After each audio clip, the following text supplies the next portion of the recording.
Welcome to Card Corner. These are the cards. That's the corner. Today I've got these Magic the Gathering Universes Beyond Assassin's Creed Beyond boosters. Um, so this is like a new sort of thing they've been doing since I've sort of stopped playing. I used to play a lot, I guess like around 2008 to 2015 or so. I would play like probably too much. And ever since I've got out of it, they've been releasing a lot more, I don't know, I guess like mainstream appeal sort of products. One of the things they've been doing is making like licensed deals. So they had, I think for the first one was Godzilla just on some lands. They've done like Doctor Who, Warhammer, Lord of the Rings, which I thought was a pretty good fit. Um, they did Dungeons and Dragons, which I think is almost like too similar to Magic, but I decided to check out these Assassin's Creed ones. The guy said that I asked him what a Beyond booster was, and he said it's basically like a regular booster pack. Although now that I see there's only 7 cards in it, I don't know if I would say that is an accurate assessment. Um, I guess you could probably draft with double the packs, but I don't know how that would work out. Let's see what we get. As far as Assassin's Creed goes, I'm not really, I don't know what this is, 20 out of 20? I don't, oh, it's the number of the, I guess the art set.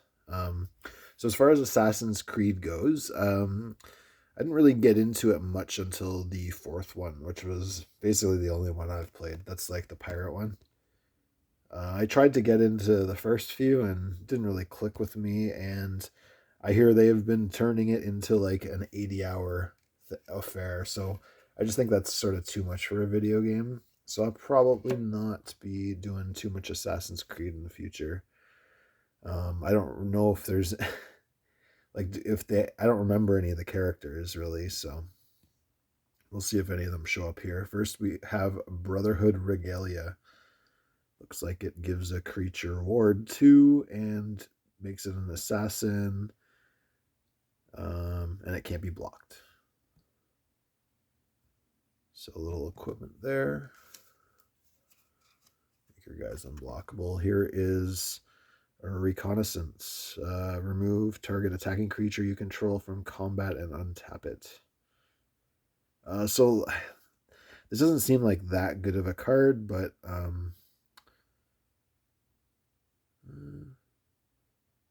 I guess like what you could do is you can like block all their guys and then just remove all of your guys from combat. So then they wouldn't really be able to attack into you very well. Yeah, like the rares have like a shiny thing, but I've never seen this little triangle on them before on the uncommons. The hidden ones were disciplined and patient, always waiting for the perfect moment to strike down their target and escape unnoticed. This one says, an assassin's best armor is not being seen.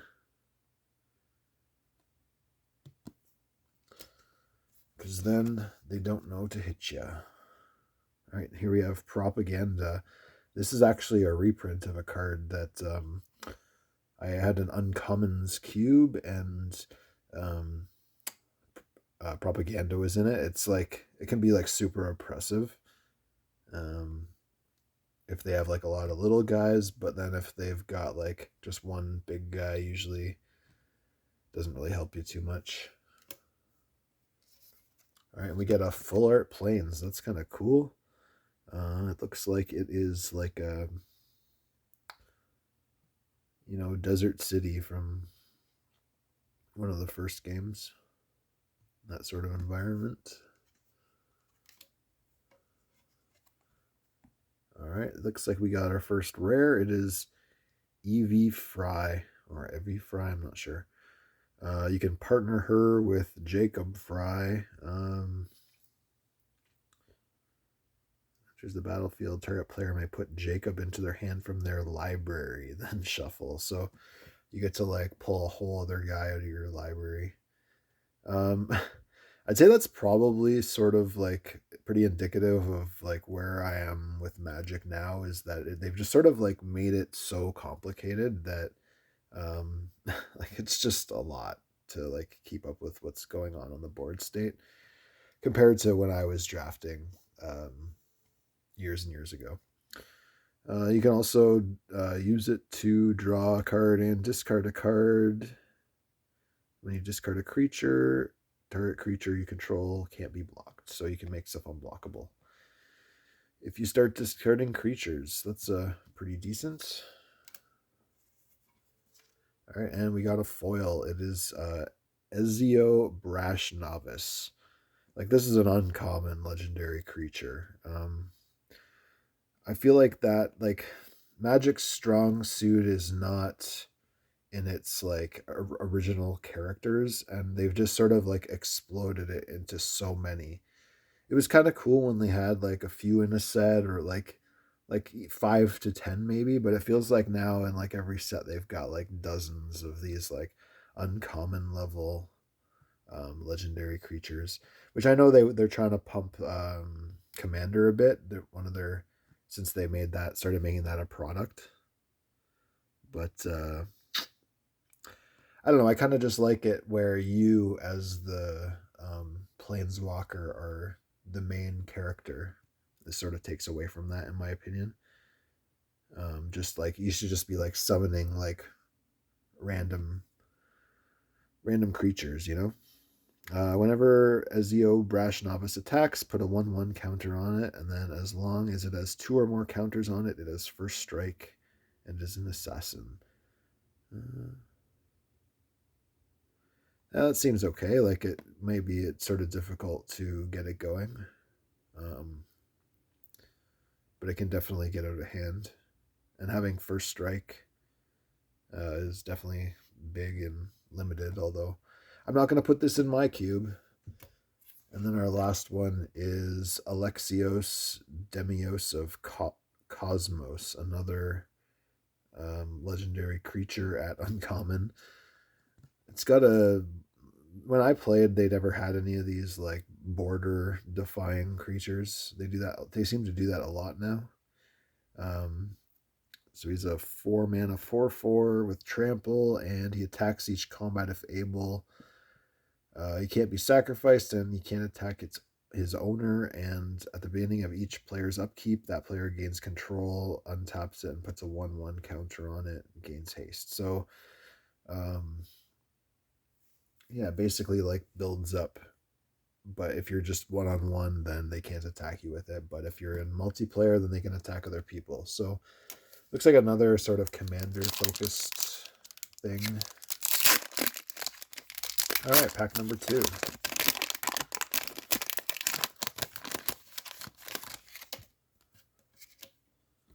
Here's our other art card. Looks like it's pretty cool. It's got this like shiny signature on it. Berserker lady there. Elvior, battle ready. Evior. Ivor? Yeah, there's just so many legendary creatures. I guess that's probably like my main sort of gripe. And I'm not a big fan of all these franchises that they're doing. Like Doctor Who seemed especially out of place to me. And they've got the secret layers. So like if you're playing Commander, you could like run into a guy playing the friggin' pinata from Fortnite, which just seems ridiculous to me. Here's Roshan, the Hidden Magister, another legendary creature at uncommon. Other creatures you control are assassins in addition to their other types. The same is true for creature spells you control and the creature cards you own that aren't on the battlefield. Face down creatures you control have menace, and whenever a permanent you control is turned face up, draw a card and lose a life. So for, I guess, cube, it's not like you'd have to have a lot of these like face down creatures. So if you're running a face down cube that's cool, but otherwise not super useful. And I haven't seen any face down cards yet, so for all I know, that is not useful at all. But presumably there are some. Here is a hook blade. When it enters the battlefield, attach it to target creature you control. It gets 1/1. As long as it's your turn, they get flying. So it gives your creature some evasion. Although +1/+0 is not really like a super big difference. I'd sort of probably be inclined to run just more creatures. It's in white, so maybe if you are white green, it would be good to throw it on a big green guy to attack in the air. Here's Lydia Fry. Can't be blocked by creatures with power 3 or greater. And at the beginning of your end step, surveil X, where X is the number of tapped assassins you control. So they have a lot of these. They've been doing this a lot, where they've got like Explore X, Survey X, which I don't really remember too much. We had like Scry, which is maybe comparable.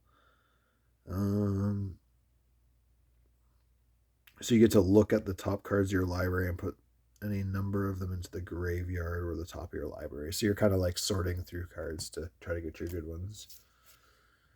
All right, here we get a island. It looks like it's like a big Poseidon statue. That's kind of cool. I do think the lands are pretty good, and that's nice. I kind of like that pull. Leonardo da Vinci. I did not know he was in that set or in Magic. Be cool to play him with some ornithopters. Oh yeah, he does get thopters. Until end of turn, thopters you control have base power and toughness of X, where X is the number of cards in your hand. And you can draw a card and discard a card, and if you discard an artifact, you exile it from your graveyard and make a token that's a copy of it, except it's a thopter with flying. So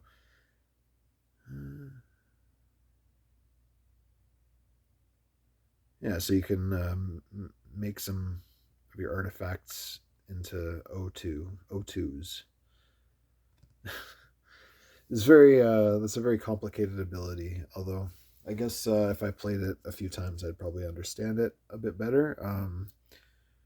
Seems like it has a lot of possibilities. I actually really like that I got a Leonardo da Vinci Magic card. All right, here we get Hidden Blade, which has flash, and when it enters the battlefield, attach it to target creature you control. And it becomes an assassin and gets death touch. So I guess that's like the assassin weapons is like a cycle in this one. This one. Oh, so if it's an assassin already, it gains death touch. So then it has first strike and death touch, which is really good. I found that when first strike and death touch is pretty hard to overcome when your opponent gets that.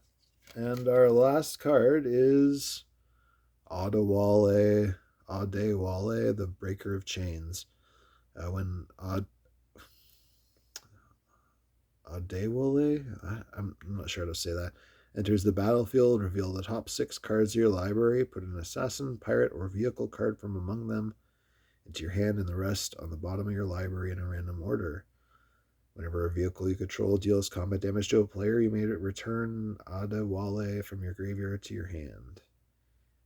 Okay, another uncommon legendary creature. All right, so that was the Universes Beyond Assassin's Creed pack. I think that my favorite card is this Leonardo da Vinci. Let me know which cards you guys like the best in the comments. Like the video if you enjoyed the show, and subscribe if you want to see some more. Usually I'm not doing Magic, but I do have a few Magic stuff related things to do in the future, so subscribe to check those out, and take it easy.